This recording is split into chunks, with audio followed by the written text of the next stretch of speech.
There's always the debate about difficulty in gaming. While gamers constantly debate over this, game developers have to wrestle with the idea of making the game more accessible, or should they stay true to their vision? Salam, my name is Mustafa. I am a game developer. I currently have one game on Steam, another one that's in development. I've also worked in the AAA game industry doing administrative work as well as QA within the development pipeline.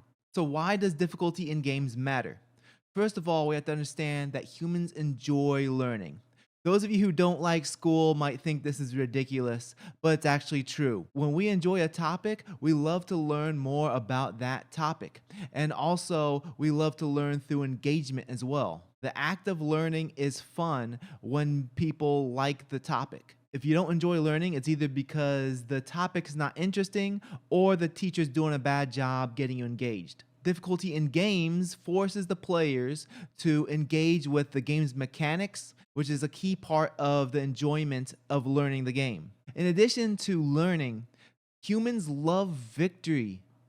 Humans get a positive feeling when they know that they've overcome something that was challenging. Unlike other forms of media such as movies, TV, and books, gamers have a unique aspect of identity when they accomplish challenging games. Gamers love to brag about when they get all the achievements or platinum a game, or if they finish a very difficult game like Sekiro. And this is one of the aspects that FromSoftware fans love, is that the games are so challenging that it makes it part of their identity that these games are for them. Difficulty is so important and improves the fun so much that we have developers such as Ninja Theory lying about Hellblade, stating that if you die too much, it will delete your game save. I'm not sure if they patch this out eventually, but the game used to tell you that it will delete the game save if you die too many times. People have tested this out and it's been proven to be a lie. The point being, the developers lied about this because they know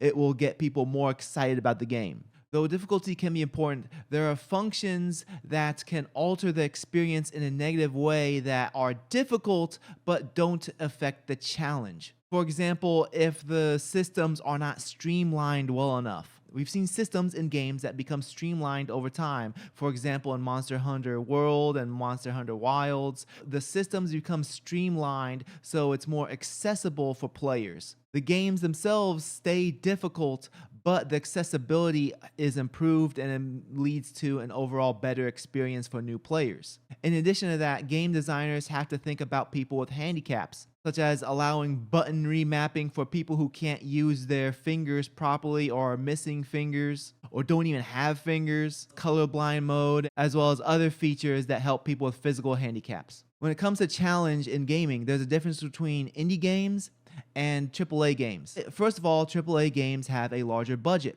so they have more people working on the game, more resources, and more manpower for playtesting and game designers to adjust the game balance. Also, with the development costing so much, they have to draw in a mass audience. Therefore, they have to make it a game that's accessible to as many people as possible. Indie games generally are able to be more difficult because indie game purchasers are usually more hardcore players and are better players. And also because indie games cost less, like maybe $5, $10, $15, they're less likely to be upset when they can't beat the game versus paying $60, $70, $80 for a game. Why is it better for the game developer to just have one game difficulty rather than having multiple game difficulties to make the game more accessible? FromSoftware's producer Miyazaki says, "We don't want to include a difficulty selection because we want to bring everyone to the same level of discussion and the same level of enjoyment.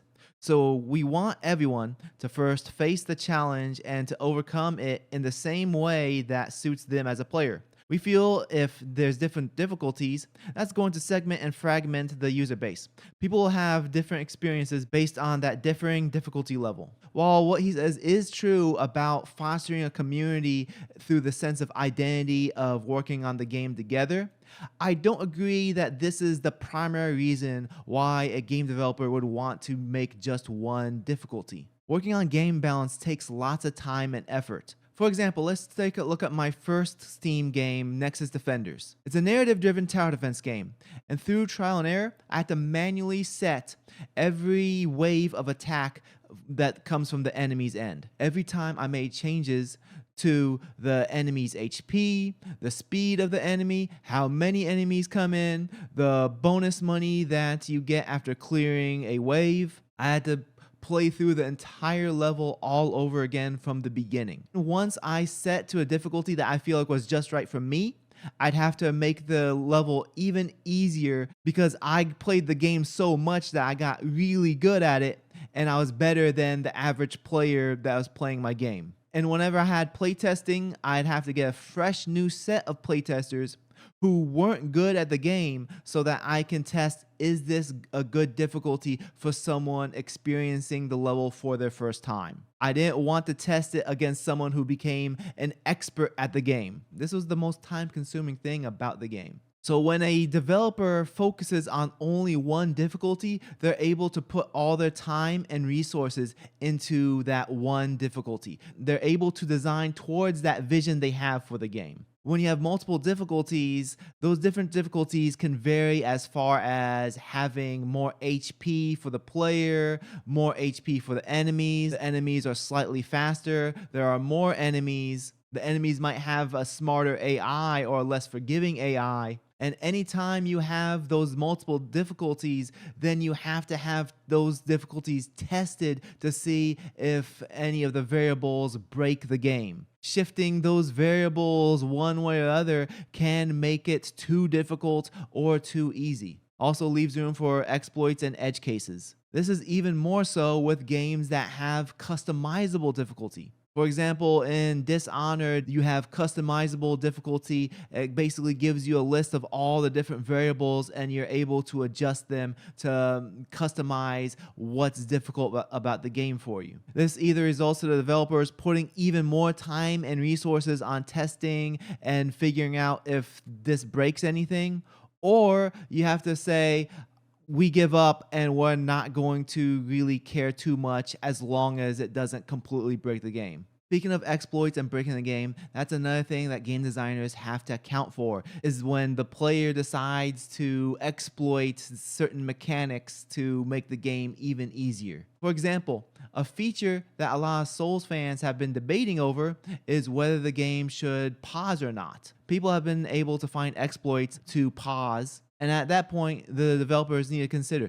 is it really worth it to make it that so that the game is not able to pause, or should they just give in and put in a pause feature because people are doing it anyways? Then you have external influences trying to alter the difficulty of the game. For example, gaming journalists and reviewers have been wanting games to be easier for a long time. We've seen it recently with Hideo Kojima saying that journalists told them they want to skip the boss fights. Whether it's due to the fact that they have so many games to play in such short time, or because they're just bad at games, whatever the reason being, it goes against what gamers want, and that's a challenge. Let me know in the comment section below about a game that challenged you and you loved it. If you want to check out Nexus Defenders, link is down below. It helps support the channel. Thank you. Take care. Salam.